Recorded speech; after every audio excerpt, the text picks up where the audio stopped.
Hello everybody, আজকে আমরা চারটে নতুন লেবার কোড ইমপ্লিমেন্ট হয়েছে, সেই লেবার কোডগুলো নিয়ে একটু আলোচনা করব।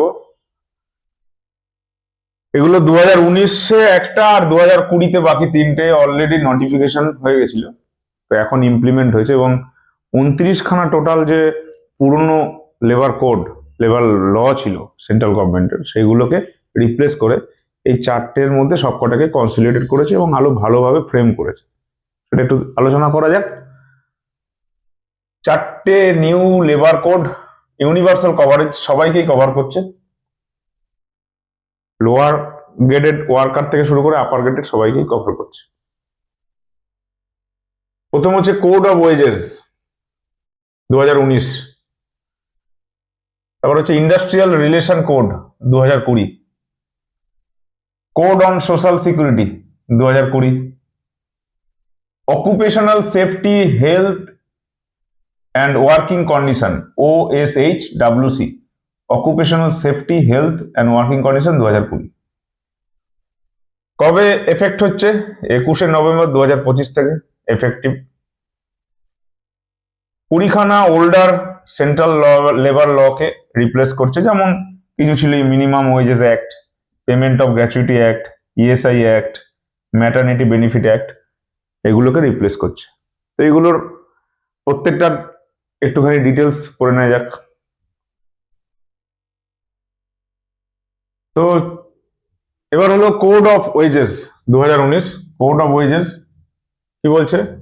Right to minimum wages, minimum wages থাকতে হবে, রাইট টু মিনিমাম, সবাই, সব ফর অল এমপ্লয়িজ, স্কিল্ড হোক, আনস্কিল্ড হোক, সেমি স্কিল্ড হোক, যাই হোক, মিনিমাম একটা ওয়েজেস সবাই থাকতে হবে। যেরকম এখন মিনিমাম ওয়েজেসটা এখন অব্দি আছে 178 টাকা সেন্ট্রালের, কোনো স্টেট এর নিচে দিতে পারবে না। তবে এটা এই নতুন যে লেবার কোডটা, যে লটা হয়েছে, এটার আন্ডারে চেঞ্জেস আসবে। এখন অব্দি 178টা আছে, এবার অ্যামাউন্টটা পরে ডিক্লেয়ার করবে, এখন অব্দি নোটিফিকেশন দেয়। তা বলছে not below the floor wage, ওই একই minimum wage, national floor wage, যেটা বলছে যে কোনো স্টেট গভর্নমেন্ট সেন্ট্রাল যে মিনিমাম ওয়েজেসটা বলে দিচ্ছে সেটার নিচে যেতে পারবে না। যেরকম 178 আগে থেকে বলা ছিল, সেটার নিচে কোনো স্টেট দিতে পারবে না। যেরকম মহারাষ্ট্র 650 থেকে 700 মিনিমাম ছিল, এখনো আছে সেটা। কর্ণাটকা 550 থেকে 620, আসাম 420 থেকে 450, অনেক স্টেট আছে স্মল স্টেট যেগুলো 178 থেকে 250 বা 200 এরকম আছে, কিন্তু 178-এর নিচে কেউ যেতে পারেনি, এখন যেতে পারবে না, এরকম রুলসটাই বলা আছে।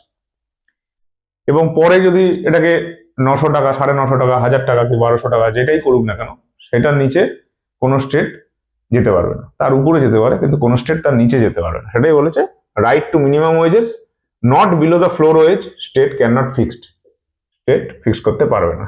ফ্লোর ওয়েজ মানে গভর্নমেন্ট যে একটা মিনিমাম ওয়েজকে ম্যান্ডেটারি করে দিচ্ছে সেটা।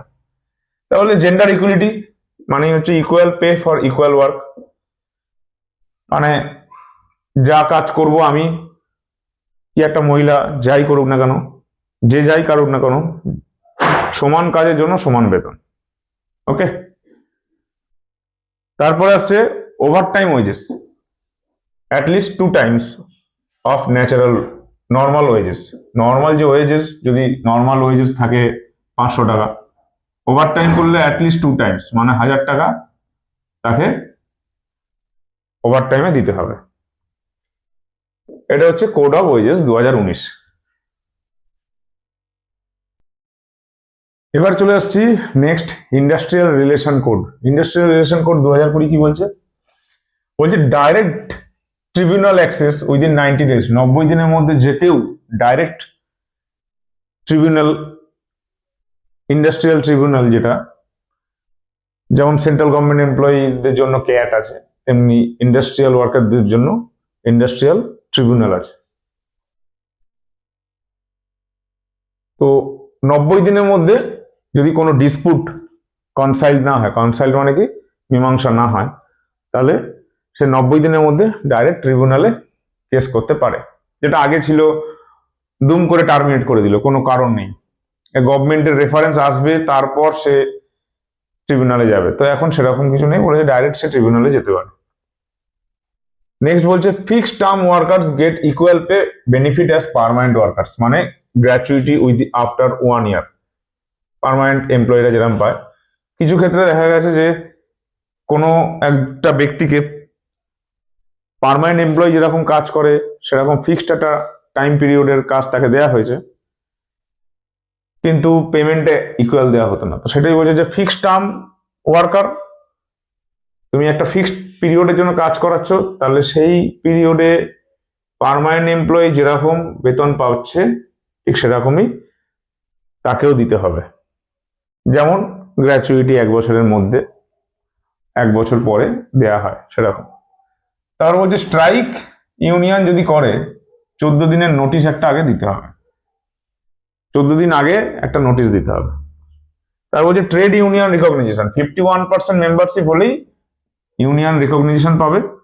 যদি তার নিচে হয় তাহলে নেগোসিয়েটিং কাউন্সিল একটা ফর্ম করতে পারে। কোন একটা গ্রুপ যার 40%, 45% কি 30% মেম্বার, তো সে নেগোসিয়েটিং কাউন্সিল ক্রিয়েট করতে পারে। আর নাহলে মেম্বারশিপ যদি 51% হয়ে যায় তাহলে ইউনিয়ন রিকগনাইজেশন পাবে। এবার আসছে থ্রেশহোল্ড রেজড ফ্রম 100 থেকে 300 ওয়ার্কার্স, মানে গভর্নমেন্ট অ্যাপ্রুভাল রিকোয়ার্ড।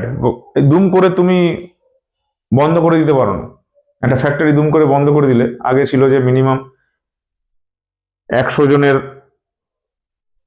নিচে হলে সেটা বন্ধ করে দেওয়া যেত, এখন সেটা বলছে না, 100 থেকে থ্রেশহোল্ড লিমিটে বাড়িয়ে দিয়েছে কি 300 ওয়ার্কার। 300 ওয়ার্কার যদি থাকে,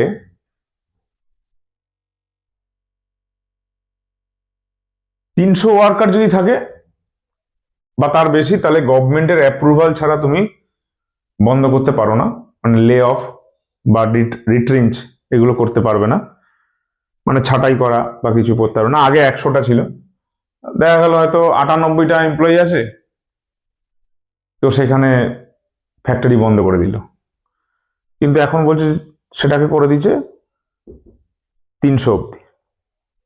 তারপর বলছে এক্সপ্যান্ডেড ওয়ার্কার্স ডেফিনেশন, বলছে যারা 18,000 পার মান্থ মাইনে পায়, সেলস স্টাফ হোক কি সুপারভাইজার হোক, আপ টু 18,000 তারা ঠিক আছে ওয়ার্কার, কিন্তু তার বেশি হলে তাদের একটা আলাদা নাম থাকবে। যেরকম ফর এক্সাম্পল আমি একটা বলি, একটা সুপারভাইজার যার 25,000 টাকা মাইনেস, he is not a worker, he or she is not a worker. Example 2 বলছে একটা সুপারভাইজার বা কন্ট্রাক্টর মাইনেটা 15,000, তেমন 18,000 নিচে, তাহলে সে ওয়ার্কার। তো ওয়ার্কারের ডেফিনেশনটাকে একটু এক্সপ্যান্ড করেছে। নেক্সট চলে যাব, নেক্সট হচ্ছে কোড অন সোশ্যাল সিকিউরিটি 2020। এখানে কি বলছে, সোশ্যাল সিকিউরিটি কভারেজ সবাইকে দিতে হবে, গিগ ওয়ার্কার হোক, আনরিকগনাইজড বা প্ল্যাটফর্ম ওয়ার্কার যাই হোক। এই গিগ ওয়ার্কার বা প্ল্যাটফর্ম ওয়ার্কার বা আনরিকগনাইজড এগুলো কিছুই না, সিম্পল যেমন ধরুন একটা ওলা ড্রাইভার, একটা উবের ড্রাইভার, বা যে ছেলেটা জোম্যাটো বা সুইগিতে ডেলিভারি ওয়ার্কার হিসেবে কাজ করছে, এদের গিগ ওয়ার্কার বা প্ল্যাটফর্ম ওয়ার্কার বলা হয়। সেটা তাকে বলছে সোশ্যাল সিকিউরিটি কভারেজ দিতে হবে, যেমন insurance, maternity, sickness, old age, EPF, ESI, gratuity, এগুলো তাদের কভারেজ দিতে হবে। এটা কি বলা হচ্ছে সোশ্যাল সিকিউরিটি কভারেজ। নেক্সট হলো ইএসআইএস, এটা নেশন ওয়াইড হতে হবে, আগে ছিল এরিয়া ওয়াইজ বা যে এরিয়াতে নোটিফাইড আছে সেইটা, এখন বলছে না নেশন ওয়াইজ সব জায়গাতেই ইএসআইএস কভারেজ থাকবে। নেক্সট বলছি ইপিএফ এনকোয়ারি বা ইপিএফও। ইপিএফ এনকোয়ারি কথাটা কি, যে কোনো একটা কোম্পানি কোন একটা এমপ্লয়িকে, কোম্পানি মানে এমপ্লয়ার আর যে কাজ করছে সে এমপ্লয়ি, কোন একটা কোম্পানি তার প্রভিডেন্ট ফান্ডের টাকা কম দিচ্ছে বা দেরি করে দেওয়া শুরু করছে, ডিপোজিট করা শুরু করছে, হয়তো কাজ করা হয়ে গেল তার 2 বছর, সে এখনো পিএফটা শুরু হয়নি, সেই রকম এগেনস্টে ইপিএফও এনকোয়ারি করতে পারে উইদিন 5 ইয়ার্স। কিন্তু এনকোয়ারি করতেই থাকবে এরকম তো হয় না, সেটা 2 বছরের মধ্যে শেষ করতে হবে বলেছে। তো ইপিএফ এনকোয়ারি ব্যালেন্স এনকোয়ারি করা যায় উম্যান অ্যাপ দিয়ে, ইপিএফও পোর্টাল থেকে, এরকম আছে অনেক। তাই বলছে সোশ্যাল সিকিউরিটি ফান্ড মানে life insurance, health insurance, old age benefit কিছু দিতে হবে, অ্যাক্সিডেন্ট ইন্স্যুরেন্স, একটা জোম্যাটো বা সুইগি ডেলিভারি বয় বা যে কোনো ওলা উবের বা র্যাপিডো যেগুলো আছে, তারা কাজ করছে, দেখা গেল অ্যাক্সিডেন্ট হলো, তো ইন্স্যুরেন্স কভারেজটা যেন কোম্পানি তাকে দেয়। এরকমই ফ্যাক্টরিতে কাজ করতে গিয়েও কোনো অ্যাক্সিডেন্টাল কিছু হলো, তো সেই এগুলোকে বলা হচ্ছে সোশ্যাল সিকিউরিটি ফান্ড। এটা যেন প্রত্যেকটা ওয়ার্কারের জন্য থাকে। এই যে লটা, এই লগুলো কিন্তু সবার জন্য, মানে প্রথমেই বলেছি যে একদম লোয়ার গ্রেড থেকে শুরু করে আপার গ্রেডের যে কোনো কারোর জন্য। তারপর বলছে ওয়েজেস। ওয়েজেস মানে কি? Basic pay, DA and retaining alliance. Retaining alliance কথাটা মানে কি? রিটেনিং অ্যালায়েন্স কথাটা মানে হচ্ছে বেসিক পে আর ডিএ আমরা জানি, যেটা বেসিক পে মিনিমাম থাকবেই, তারপর ডিএ থাকবে, তার এগেনস্টে বাড়তে থাকবে। রিটেনিং অ্যালায়েন্স কথাটা এমন কিচ্ছু আননোন নয়। একটা সুগার ফ্যাক্টরি, ও মে থেকে অক্টোবর মাসটা ক্লোজ থাকবে, এরকম অনেক ফ্যাক্টরি আছে যার সিজনাল, যেমন চায়ের আছে, টি ফ্যাক্টরি, ওদের সিজনাল বিজনেস। তো এবার বাকি এই যে মে থেকে অক্টোবর বন্ধ থাকবে, সেই সময় একটা এক্সট্রা টাকা দেয় রিটেনিং অ্যালায়েন্স, মানে বোনাস ধরে নেয়, অফ সিজনের টাকা, সেটাকে বলে রিটেনিং অ্যালায়েন্স। তো ওয়েজেস মানে এটা বোঝাচ্ছে। গ্র্যাচুইটি, যেটা আগে একবার বললাম, fixed term employee after 1 year, 1 বছরের পর থেকেই ফিক্সড টার্ম এমপ্লয়িরাও as like permanent employee. Paid maternity leave, maternity leave দিতে হবে এবং পেড হতে হবে সেটা। আর একটা আসছে ইন্টারেস্টিং, কম্পাউন্ডিং অফ অফেন্স। যেরকম বলছে কম্পাউন্ডিং অফ অফেন্স মানে কি? ভুল হয়েছে, ফাইন দাও, ম্যাটার ক্লোজ করো, কোনো কোর্ট কেস ফেস এসব না যেন হয়। যেমন যেটা বললাম, প্রভিডেন্ট ফান্ড দিলে দেরি করেছে, এনকোয়ারিতে ধরা পড়েছে কোম্পানি, ফাইন দাও, only fine 50% of maximum fine. এবার এই compounding offence one time only, হ্যাঁ, অনলি ওয়ান টাইম হতে পারে। এর বারবার করছে, রিপিটেড, সেটা ফাইন বা ইমপ্রিজনমেন্ট, যেটা 75% অফ দ্য ম্যাক্সিমাম ফাইন। তো বলছে যে pay fine and matter closed, no court case, এটা হচ্ছে কম্পাউন্ডিং অফ অফেন্স। এবার চলে আসি OSH WC 2020, occupational safety health working condition 2020। কিছু ইম্পর্টেন্ট টার্মগুলো বা অপশনগুলো আগে একটু পড়ে নিই। বলছে 8 ঘন্টা পার ডে ডিউটি আওয়ার্স হবে, বা 48 আওয়ার্স পার উইক, যেহেতু একটা দিন ছুটি থাকছে। অ্যানুয়াল হেলথ চেক আপ একটা থাকতে হবে। Ensure worker safety health dignity, worker মানে যেটা বললাম সবাই, এমপ্লয়ি, গিগ ওয়ার্কার, লোয়ার গ্রেডের, আপার গ্রেডের, সবাই সেফটি মেজারমেন্টটা থাকতে হবে, হেলথ ডিগনিটি। যেখানে বলেছে ওম্যান ওয়ার্কারও অ্যাক্রস দ্য সেক্টর কাজ করবে, নাইট শিফটেও কাজ করবে, তবে সিকিউরিটি অ্যান্ড সেফটি মেজারমেন্ট যেন থাকে।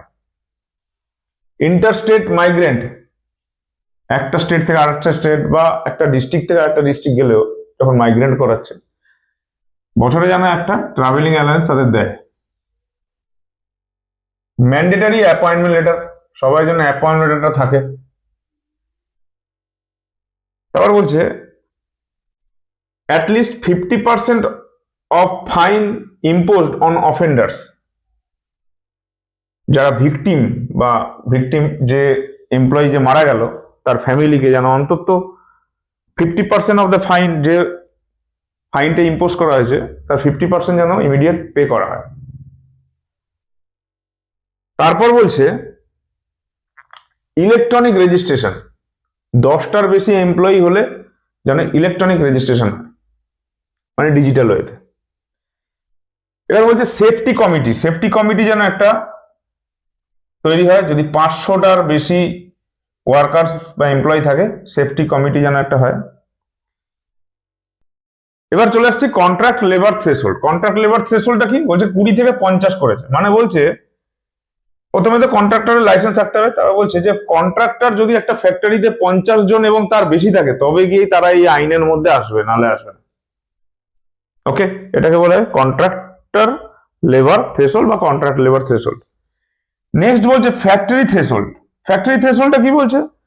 বলছে উইথ পাওয়ার 10 থেকে 20 করে দিয়েছে, মানে বলছে 20 একটা দোকানে ইলেকট্রিক মেশিন, ইলেকট্রিক গ্যাজেট, ইলেকট্রিকের মানে মাল মেটেরিয়াল সব আছে। যেমন একটা ফ্রিজ আছে, ওয়াশিং মেশিন আছে, সবকিছু আছে।